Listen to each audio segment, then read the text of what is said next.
I can live, I can love, I can reach the heavens above. I can right what is wrong. I can sing just any song.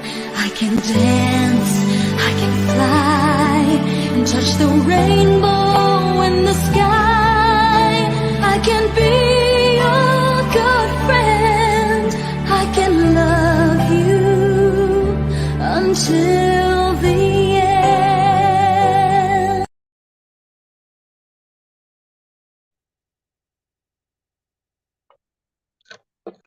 Okay, good evening and good morning, everyone. I am Ruby and I'll be your host for tonight. And this is Connected Different Voices, One Passion, brought to you by the Migrant Writers of Hong Kong, which was founded last March 30, 2021 by Miss Maria Nemilu Rocio, Miss Eileen May Ramos, and Miss Lisel Marcos Hernandez.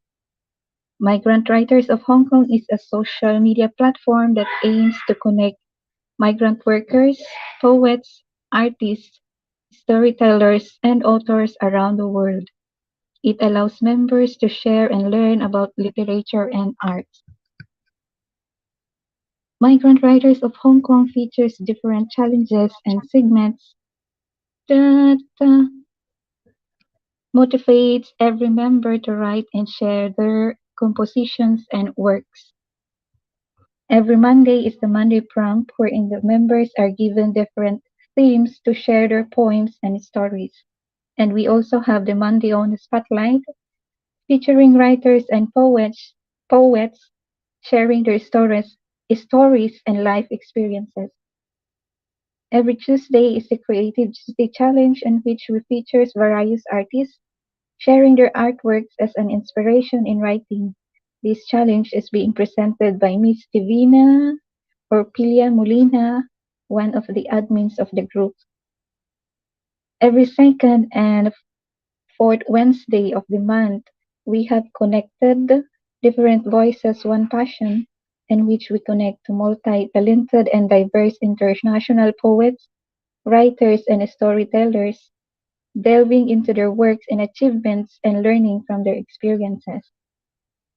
We also have the monthly photo challenge, in which each member will be given a specific photo which they can use as a basis in writing their pieces with a theme that differs every month. Every Friday, we have the Friday Challenge, where we present different poetic devices and poetry forms. This challenge is being presented by Miss Anne Maureen Bidrano Espiridion. Every Saturday, we have the Tinig ng Pluma, moderated by Miss Milnora Panisalis Larios, in which we present stories and poems in Tagalog. And every first and third Sunday of the month, we have the Writers in Motion, featuring writers, poets, and authors in the community. The show is hosted by Miss Christine Aurelio. And our guest for tonight is an American writer, abstract artist, award-winning poet, best-selling co-author, book reviewer, literary critic, and tutor. He is best known for his poetry, particularly his style of creative thought and elusive spoken word. He is widely recognized as the public ambassador of humanity, representing Ghana, West Africa, awarded by Dr. Prince Wahid Musa, and also a Universal Ambassador of Peace, representing the country of France, awarded by Gabriel Simon. And now we present Sir Timothy Phaeton. Good morning, sir. You can introduce yourself to our viewers.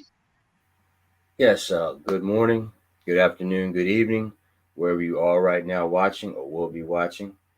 I am Timothy Payton, and I reside in United States of America in the state of West Virginia. I have been a poet for going on went 31 years, and I just pretty much just like to inspire, motivate, and what I would like to say is I am an inspire influencer and a blessed, motivating word artist. Is what I like to say. So just like to go ahead and just share my works and to help people all across the world to make a difference in the world, make a change.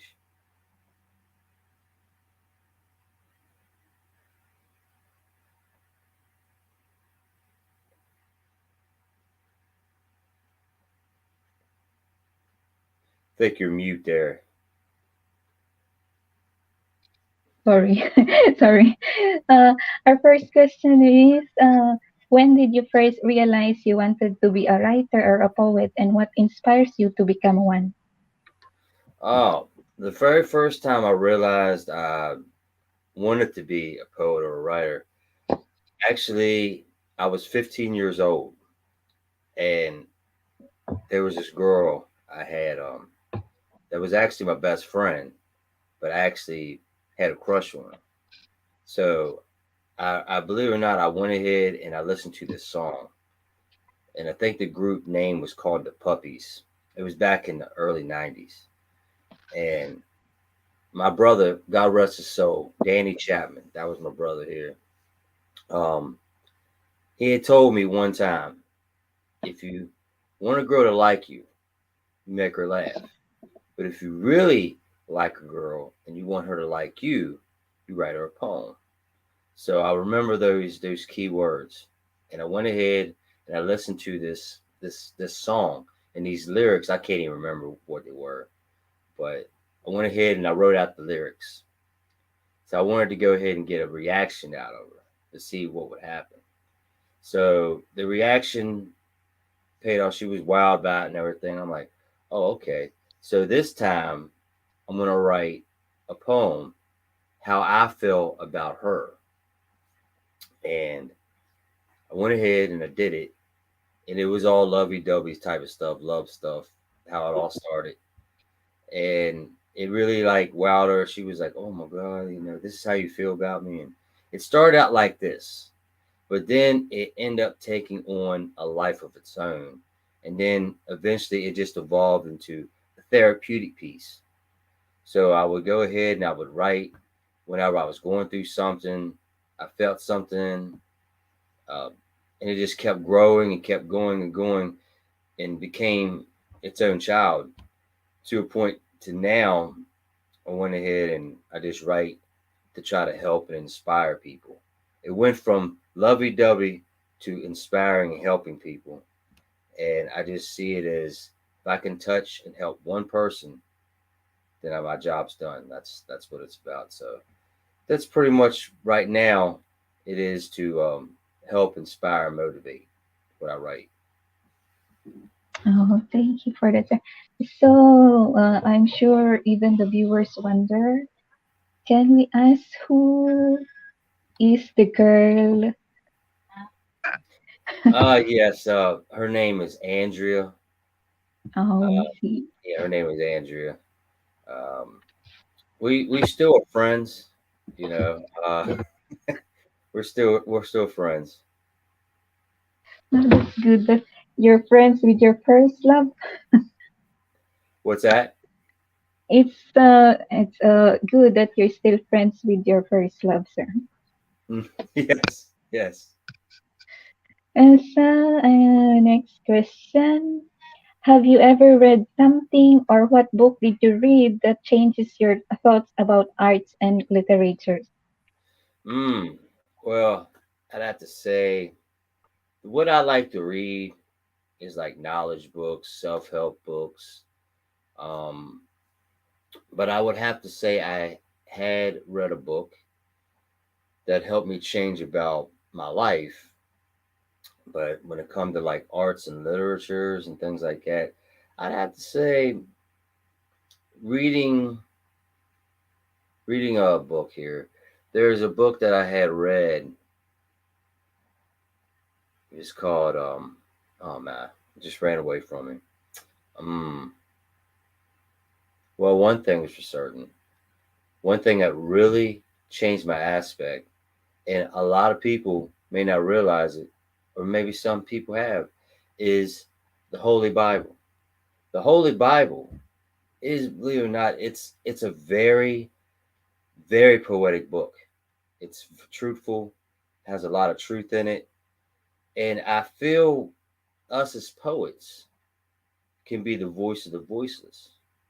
So when we have a voice within ourselves and we put it on paper, or even an artist can like stroke a paintbrush on a canvas and make a picture, it shares insight. It speaks to everyone differently. Just like I say, is that's what I feel is what I go ahead and I have to say my inspiration would have to definitely be the Holy Bible. Just reading that and just get insight and something that inspires the mind and speaks to the heart, and you combine it together, you can just make some beautiful art and inspiring things that can help change somebody's lives and perspectives on their lives, the world, So I'd have to say the Holy Bible. Yes, sir, I agree with that. Because the Bible has too many beautiful verses to write about. And next, looking back through the years of your writing experiences, what does poetry to you means to you? Poetry to me means self expression, to put something out there from self. Now, sometimes you might just want to write something just for yourself and you might not share it with the world, just to put it out there.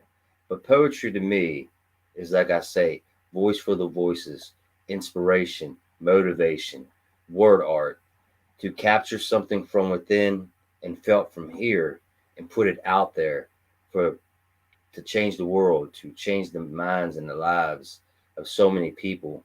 Because sometimes there may be somebody out here that is going through something, and they may feel that no one understands what they're going through.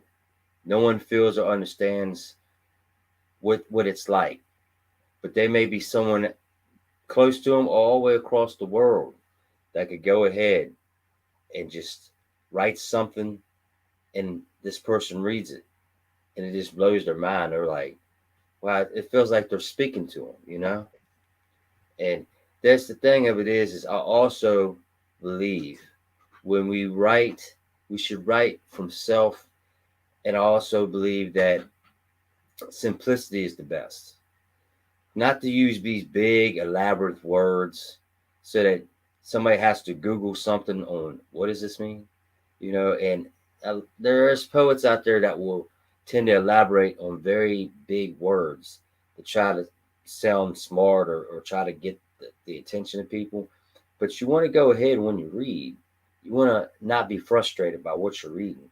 You want to read free flowing and after the end just be wowed by it and touched and inspired by it. So that's what it is with me. Poetry to means to me is to inspire, motivate, and to touch. Okay, sir. I agree with that. And how did poetry or literature affect your daily life? Did it exhaust you or energize you? Oh man. I'd have to say there has been some poetry I've read that is, I wouldn't say exhaust, but frustrated me.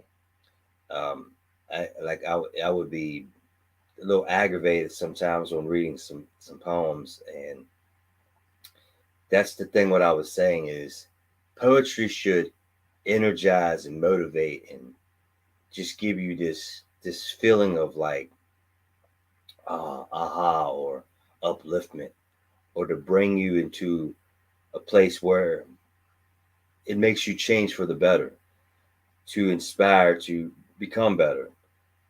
So I'd have to say that poetry and literature is just a part of something that I think everyone should really take their time and really take it in, really bring it in.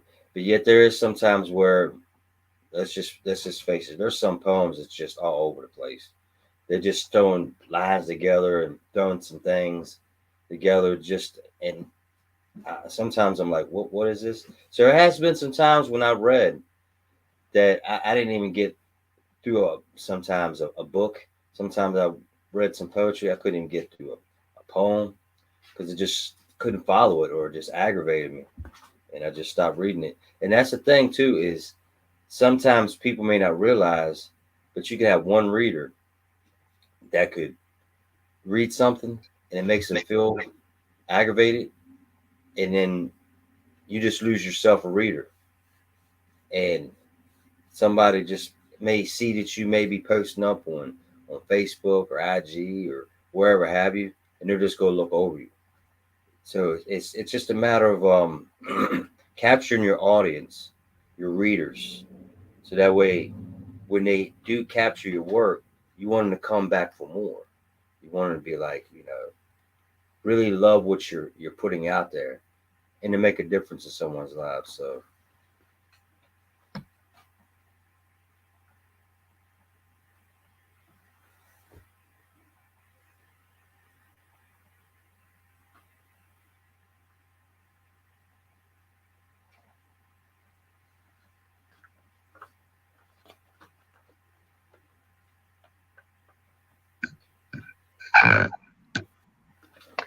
Sorry for that. I was lost. Uh, so next, sir, what is your first book? What is the first book that you published? my first book actually is called Scattered Collars, and actually, matter of fact, I have it right here. Scattered Collars. Mhm. Make sure I put that up there and so it's seen. And Scattered Collars is, believe it or not, actually my second book, but it's my first book that got published. And to give you a little rundown, Scattered Collars is a collection of poems selected by myself, and it displays different issues and experiences and topics that I have experienced, such as being an individual, family, heartbreak, emotions of love, and even seasons. And it's definitely a book that is very dear to me. Um, it's touched so many people's lives, and I advise if anyone really wants inspiration or wants to add some colors to their lives, pick yourself up a copy. It's available on Amazon, and you won't be disappointed. And like I say, I'm working on another project. Don't really want to put too much on out there yet. Just working on it, and as time goes, I'll be releasing some information and things like that. Oh, oh, good luck to that, sir. Thank you. And so, how did publishing your first book change or affect the process of your writings? Did it make you feel pressured, or did you find it easier to come up with any ideas? Um, when publishing my first book, um, I'd have to say it was a concept that I've written for so many years prior, that I've written, and I felt that I had to take it up another, had to take it to a new level. I'm like, okay, I've been writing for so long, but I I, I want to be an author. I want to be an author. I just, what's the use of just writing something and not putting it out? So how about is like the idea and concept of scattered collars is just thought about like how life can be scattered. You have your happies, your sad times, your highs, your lows, your brights, your darks. Just theoretically, just so much going around, but it's all over the place. That's what makes life. So in life, there's different colors and emotions, hence scattered collars. So I went ahead and looked through my collection of things that I had written, and I went ahead and placed them together.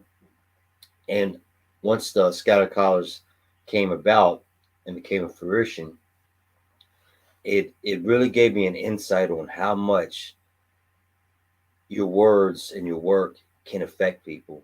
And then when I started getting feedback on it, scattered collars and the reviews and things like this, it really wowed me from just a thought and a concept to putting together something and how people were affected in a great way, that I went ahead and it really inspired me to really put out more inspiration. That's what I say to now. Like, I have to say, my first book really catapulted me to really want to write more inspiring and more motivating and more spiritual in the aspect to really not only help myself, because when I write something, I write for myself, but I like to put it into a universal standpoint so that you can see yourself in the words. So I'd have to say it really helped me, and it really just energized me. And I felt it was easier sometimes to come up with ideas, but I just don't write to write. I write something from a concept and a standpoint when I feel inspired and motivated. Okay, we'll read some comments here from Miss Yang. Good evening, Timmy and Duck. Good evening, Sis Yang. And from Migrant Writers of Hong Kong, good evening, Miss Host, and to our guests. Good evening too. Thank you for watching. And sir, maybe you can read your first poem and Yes, the solo layout. yes. Have here a really great poem, and I feel that this could be inspiring to the readers and watchers out there, readers, watchers out there, and everyone that will be watching and is watching. In this poem, I have written. This is actually first time me ever reading it, so this is going to be a great treat for everyone. And this poem is entitled "The Mind is So Precious." The mind is a very powerful instrument where thoughts and images are created. Thousands of concepts and ideas seem to come out of nowhere, sporadic and unrelated. What we dwell and focus on will only grow and become all consuming. So be very careful on what comes within as it snowballs into something looming. As in Proverbs 23rd, verse 7, as a man thinks, so is he. This has such a vast and broad perspective with so many possibilities. Keep your thoughts positive because your thoughts become your words. Yet, with so many things in our lives and distractions, it can be difficult to observe. When the mind is not tested or unutilized, it becomes weakened and unproductive. So make sure to take care of your most prized organ so you become productive. Besides the heart for love, the mind is so crucial for a creative type. The writers, the artists, architects, and visualizers to bring their visions to life. So much potential one has when your mind is clear, and being focused is key to unlocking so much within our journey of life so others can be inspired and see. Yet one thing about the mind and the power it holds is it is something that must be protected. For the ruler of this world and enemy of mankind wants it so much and so vacant. When the mind is unguarded and underutilized, it becomes weak and easily taken. For he is like a roaring lion waiting to pounce and devour, leaving you lost and forsaken. Yet there is something holy with basic instructions to study before leaving Earth that can make one of a new creation with unbreakable strength, with new visions and birth. So be careful and guard it, because everything that glitters isn't gold. And make sure to protect and strengthen your mind so you don't lose yourself and soul. The mind is so precious.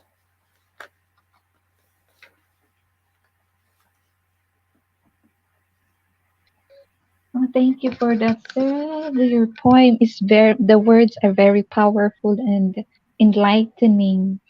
So may we ask, how did you come up with the poem? How I came up with that poem, um, let me see, I was actually, I was actually at work, actually, and I just see how so many people underutilize or take for granted what has been given to them. Because we, in a time that we're living in right now, we're living in a very AI and technological world nowadays, where more people will get on this and also to not pick up a book. They no, that's the thing of it is there's so much vast knowledge in a book, and just getting outside and just doing life, living life, not just sitting and existing in it. And there's so many people that just really don't realize how underutilized using the mind can affect your whole life and those around you. So when one um, has a gift, has a talent, utilize that, and to just not to take advantage, because the thing of it is mental health and health are two of the most valuable aspects in life. Because once you lose those, it doesn't matter how much financial you have. Once you lose those things, it is sometimes it makes your life difficult. So that is why I felt that I had to really just think of that concept of why the mind is so precious, and then just the thoughts came, and then just got into my zone and just came out with it and just wrote it out. Mind is precious. That was so brilliant, sir. And so we have another comment here from Annabelle Carmato. Good evening, Ruby and Timmy. May I ask our guest if he ever experienced writer's block? Oh yes. Oh yes. Yes. I think all the great writers and artists experience a writer's and creative block. There have been times where I was I was unmotivated. I was uninspired. Uh, there was one time where I went quite a few months. I went quite a few months where I just couldn't write. I just couldn't write. I was going through things in life, and I guess you could say my passion for writing wasn't there at that time. And life happens on life terms sometimes, and life gets in the way of life. And sometimes we have to take care of things in life, and things that we love to do sometimes takes a back seat. But when I have to notice, one thing I like to say is sometimes I don't really like to say writer's block. I like to say we're going through a mental metamorphosis where the mind goes quiet. And when the mind goes quiet, it may be working on things. It's working on itself. It's working on life within.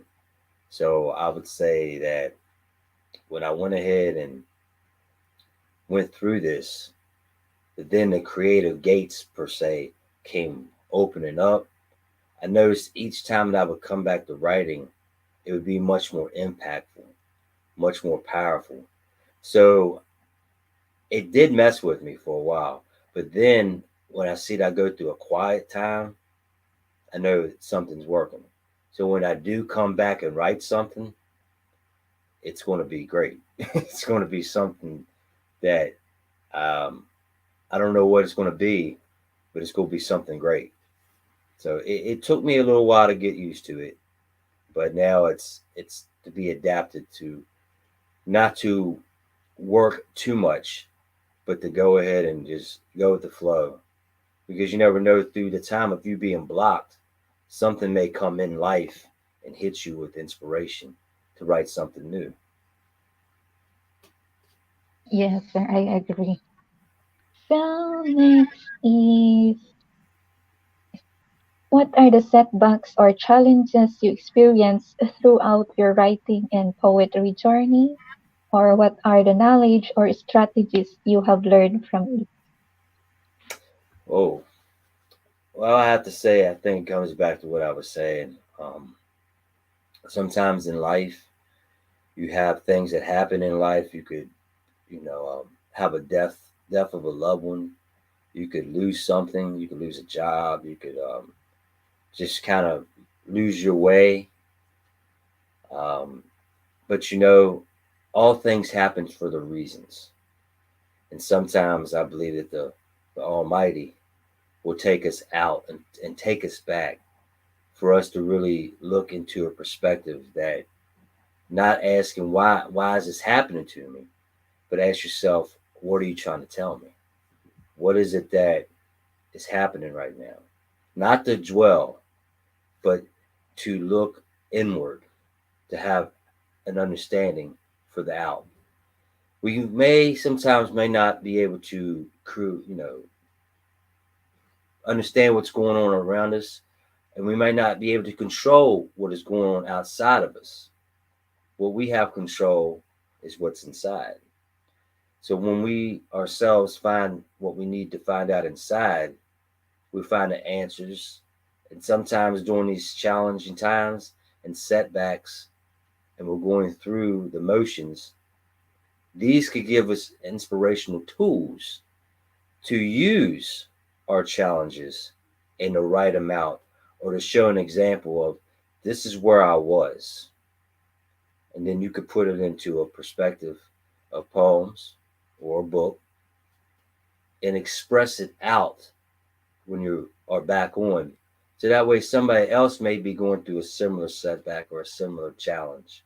And you put something out there, and you want to step back and take notes and be like, okay. So this person has been through what I've been through. And then they could be inspired by your setbacks and the challenges you went through.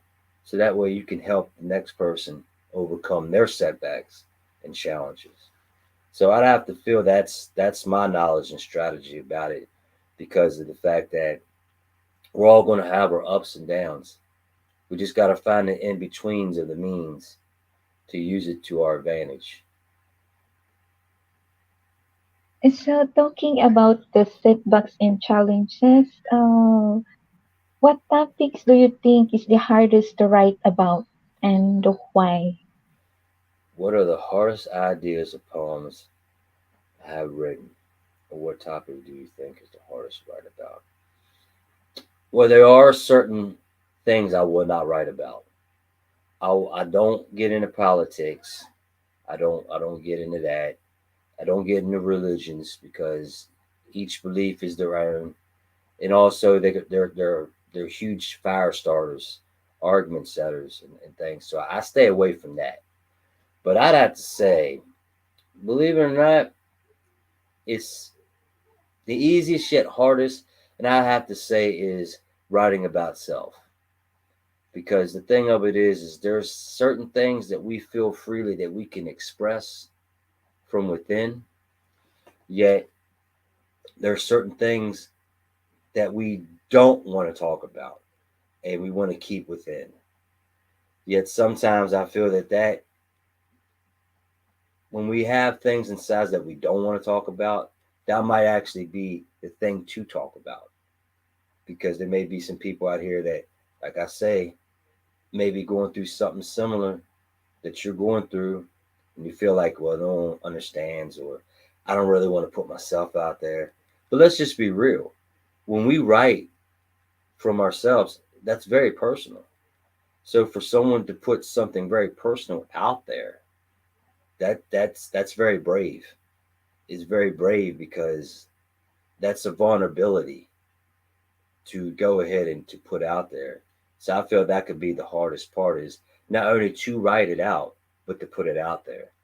And I think that there's a concept with, you have a lot of poets. Poets are inverted. They're very private. They don't really like to be in the spotlight. There's some people that maybe inspired and maybe readers, and they don't really let people know that they read and like poetry, because poetry is a very unique niche in the writing. It is growing at an alarming rate. It's getting bigger each day and each year. Yet I have to say the hardest idea for me would have to be writing about self, because what I used to write back in my day, I couldn't write now because I was in a different aspect and part of my life than where I am now. Yeah, I agree with that, sir. It's hard to write about politics and religion, but it's easy to write about our self experience, just like Elizabeth Browning and Robert Browning writing about their love story. And next, sir, have you experienced rejections of your poems or writings, and how did you deal or cope up with the rejection? Mm, let me see. Let me go back. Um, I remember when I first started on Facebook, which was February 2nd, 2017. I won't ever forget that. And I um I was green as grass. I was real green. I was rookie. I didn't know how this went. And I remember someone, I don't know how true it was, but there's a boxer here in our states. He used to be a boxer. I think he's retired now. Roy Jones Jr. And there was this guy who had seen me. And I had wrote a poem called The Fighter, which wasn't about boxing, but it was about fighting, being a fighter of life. And this poem actually was probably the first poem that really got the attention of somebody very important at the time.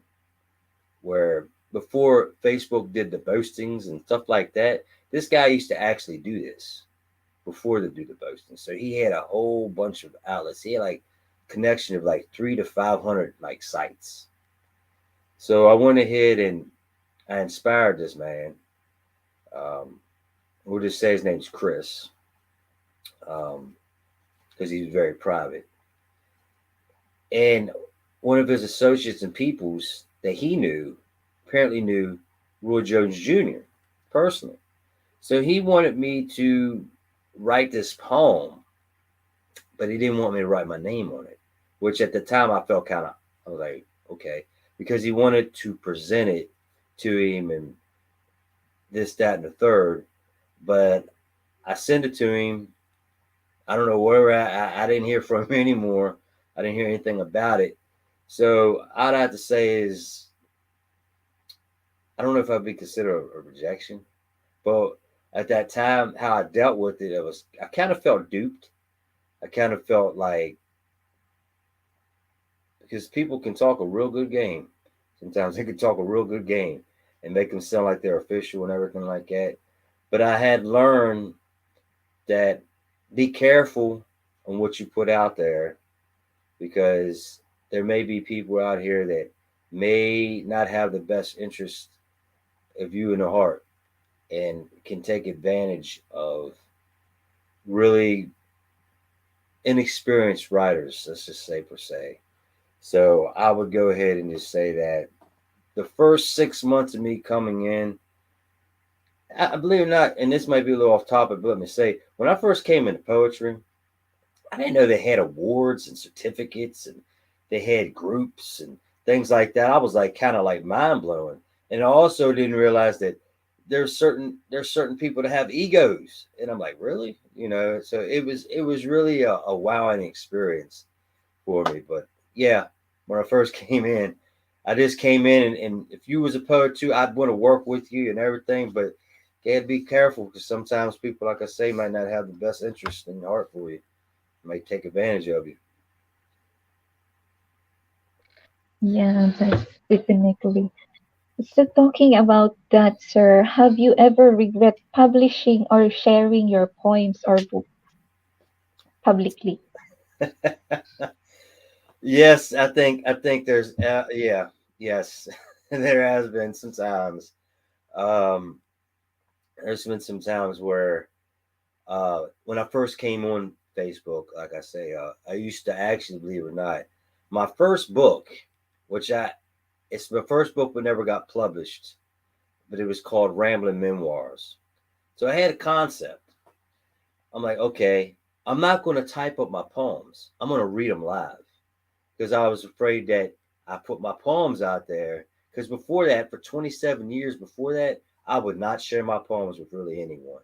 And when I did share them, I had to really trust you because of someone I had inspired me actually going on Facebook Live before I went on what I did. I went ahead and I wanted to promote random memoirs, but also share poems in there. So when I went live, people would see I would be reading and they liked my voice and things like this. So I would have people reach out to me. And there was just one individual that wanted me to read his poem, which I did. But at that time, his poem had vulgarity in it. So I don't like to use curse words or vulgarity in my poetry. That's one of my rules. Because if people may be watching and maybe watching with their children or loved ones, or so I'll end up reading his poem live. But then when I did it, I instantaneously regretted it. So I took it off my platform because it had curse words and it kind of hit like, oh, wait a minute, there might be some kids watching and everything. So I took it off. Well, when I did that, he felt that I took his work, but it wasn't the case. He sent his work through Messenger. He didn't like give me like his actual master. And I just took it off the platform. So I didn't realize this individual had had some mental issues, and he claimed he was going to like take me to court. He was going to take my poetry members to court, and all this. And I was like, oh wow. I was just like, so it kind of had me a step back. That sometimes if you are known or you have like a platform, some people might just want to get in touch with you for their gain, not to really for the benefit or just good-hearted or wholehearted. They just want to get them out there. And sometimes you have like people want to get on poetry groups just to get awards or certificate and not really do it for the beauty of the art form. So you really got to be careful. So I tend to like take my time, really do a thorough research on people before I really do things like this. Oh, I'm sorry. Sorry for that, sir. So, uh, maybe you can read your second poem, sir. Yes, Okay. yes. Um, this poem was inspired by a very dear friend of mine, and her name is Michelle Beach. So, if Michelle, you're watching this, I gave you a shout out. Don't be mad at me. But this was actually the first poem I wrote also for 2022, and it is entitled Blessed Pains. You may feel like giving up, lost and confused, not knowing which way to go or turn. All your options has been used.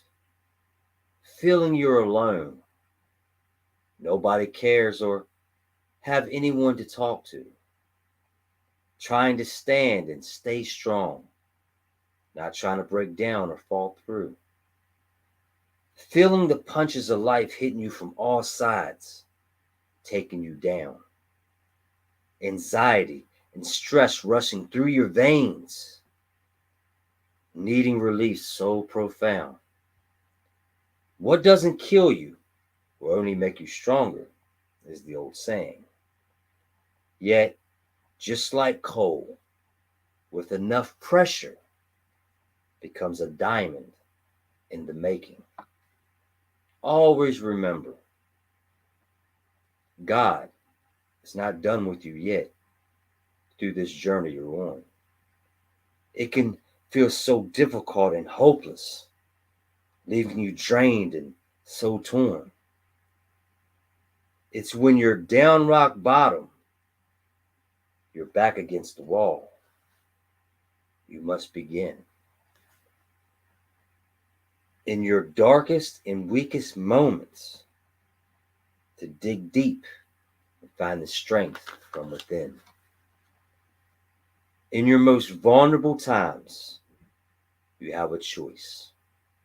Stay in your hole or step up into a place of enlightenment and strength because you're fed up. We all will go through our storms.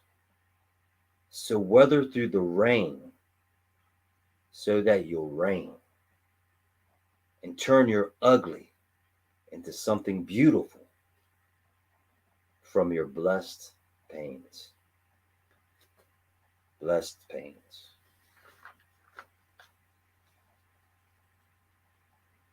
Oh, that was very comforting and consoling poem. Thank you. I can relate with every word. With a blessed pain that will lead you to success. And how did you come up with this, sir? And why do you how to say that? Why do you to is that Michelle? Was that Michelle Yes, again? Yeah. Why do Michelle. you dedicate it? Why did you dedicate it to Michelle? Well, it wasn't a dedication, it was inspired by her. I don't want to indulge too much of her personal life, but try to word this right. Um, she let's just say she came from a very difficult time in her life and into a new chapter of her life. And I would just listen to her, and she has children, and she just felt like wanting to giving up. But I just kept telling her, like, look, where you left from and coming into was something that you had to do. But you didn't get this far just to get this far. And something's going to happen. Something's going to change. And you know what? These painful times that you're going through, you're going to look at it as being a blessing one time once you get out of this. And you're going to look back at this as being one of your best testimonies and testaments and message for someone. So through that talk, the blessed pains came. And I felt that not just because of what Michelle was going through, there are so many people in this world today that feel like what they're going through, they're just being worked. They're just being depressed. They're just negativity. They feel like they're in a whirlwind of stress, of insanity, that it ain't ever going to end. This is just going to be their life. And they settle. They stay in that. But you can use what you're going through. And just like when we're a child, we have growing pains. Well, throughout life, I don't believe it's just because of being a child. I think as we go and grow through pain.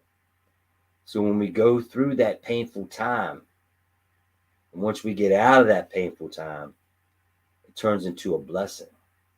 So through that time of refinement, it's the going through that develops you to use your blessings as your testimony.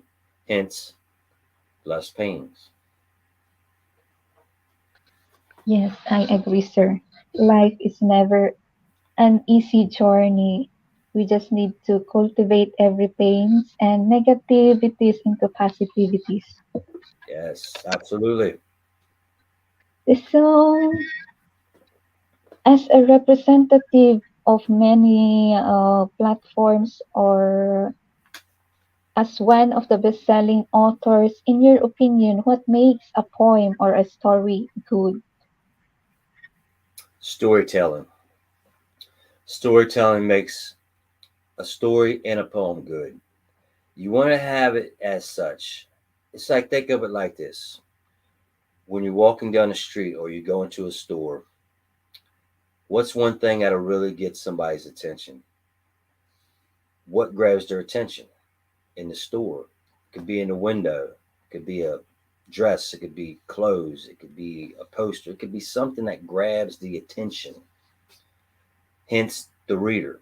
Because let's just be real, the human's attention span is less than a goldfish.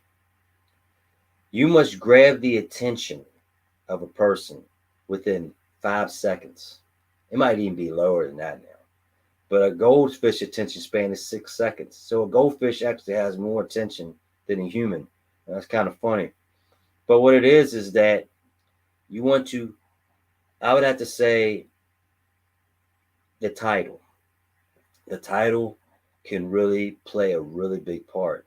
It's basically the door for people to like want to open up. So once you have someone that's reading something, you want to hold the reader. You want it to be relatable. You want it to be something can that has flavor, that has color, it has life, it has something that really grabs you. It must be creative. It must be something that can really hold the attention of the reader. And then sometimes the other,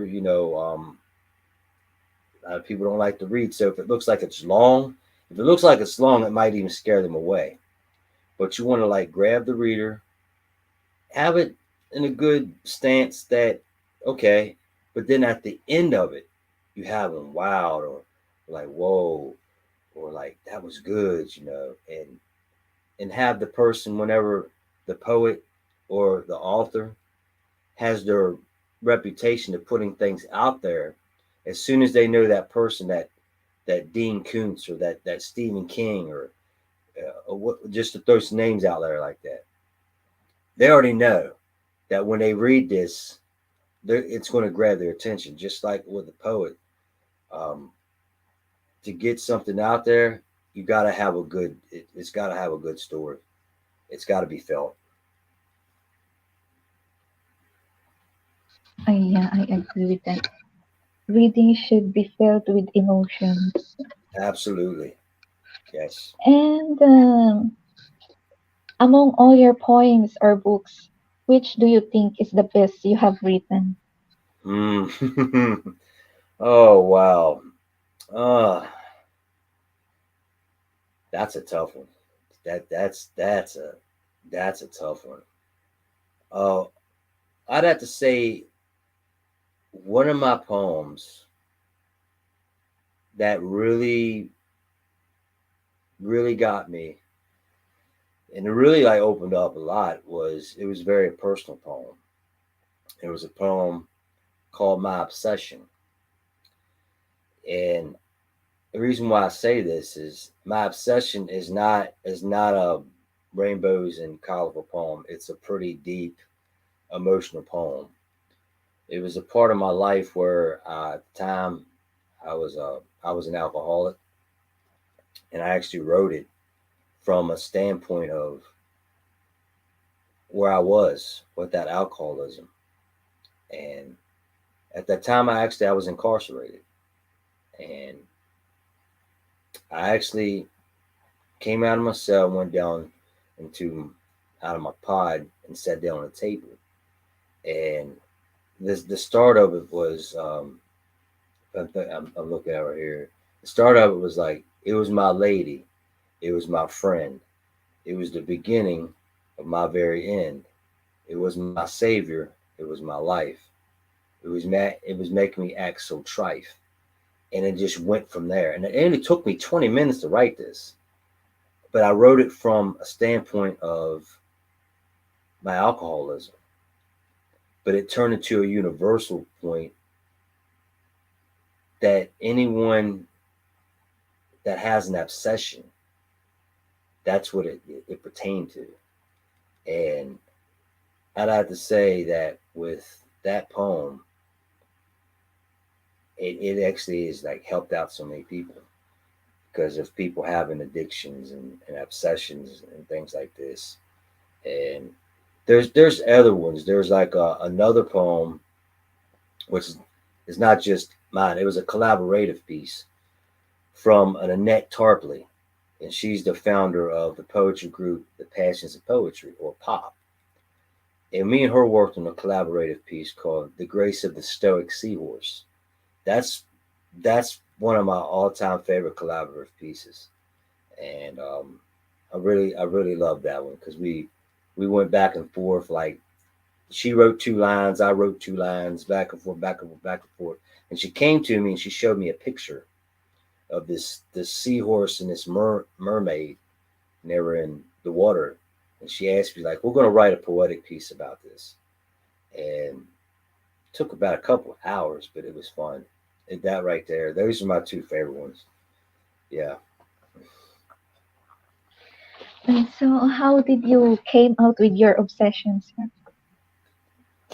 What's that again? How did you came out with your obsession, or how did you handle that obsession of yours? Well, you mean about my alcoholism? Well, I know about it. By the blessing grace of God, I've been sober for 3 years. Um, all praise to the good Lord of taking that from me, and that's what I'd have to say is the good Lord took that from me, and I just have to give all praise and thanks to the good Lord because I was an alcoholic for 28 years, and for me to be able to come from that life to where I am now is just a blessing in itself. Indeed, God is good, sir. 28 years is too long. Yes. Yes.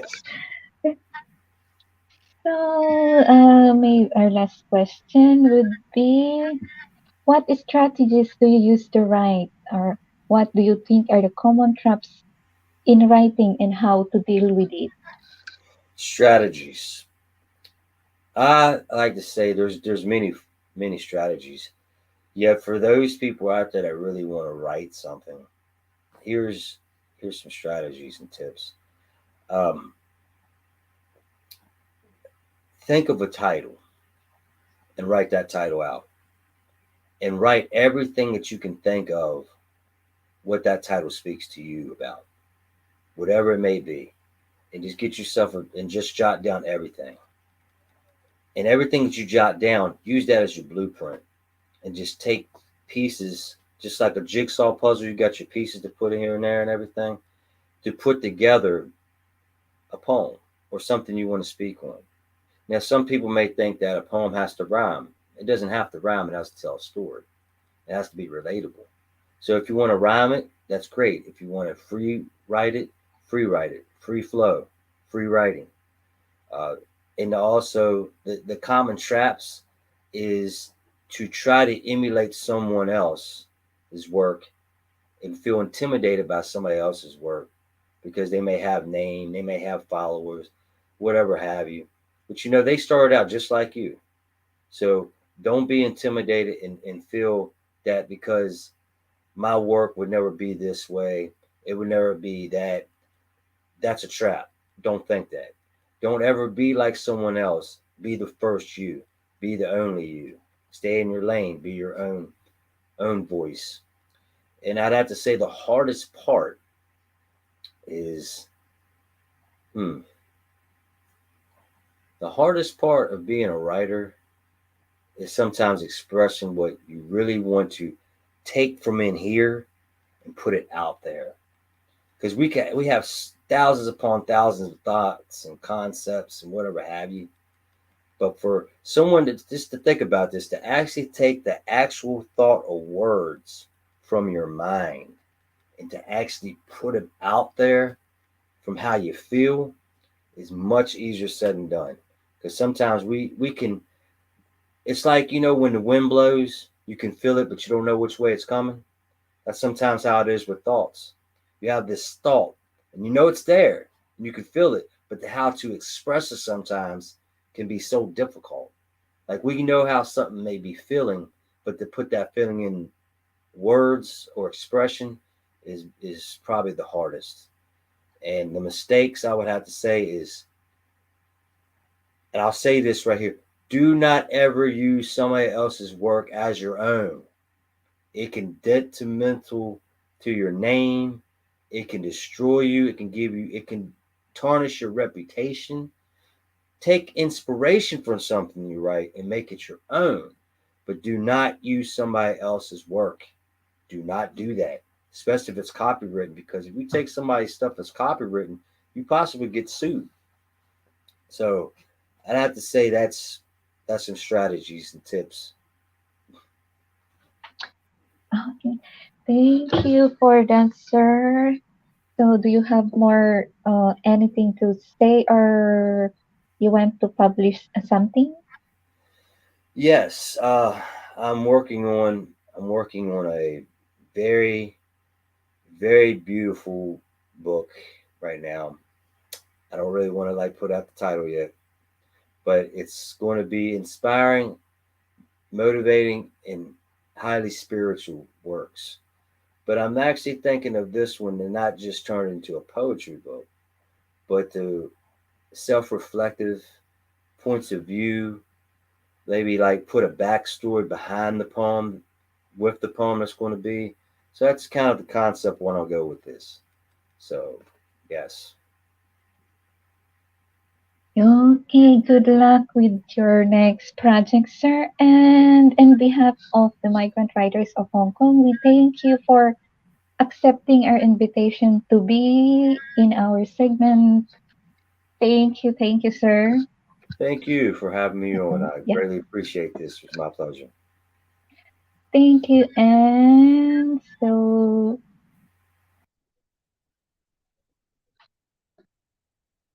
before we end our program tonight, I would like to, where was that? Say some announcement. This one, a DIY mosaic candle holder or workshop, a free workshop on October 23, 2 p.m. to 5 p.m. at 8th floor Online Center, 11 to 15 Online Street Central. So anyone who is interested, please just contact Migrant Writers of Hong Kong. And thank you once again for watching. Bye-bye. Good night.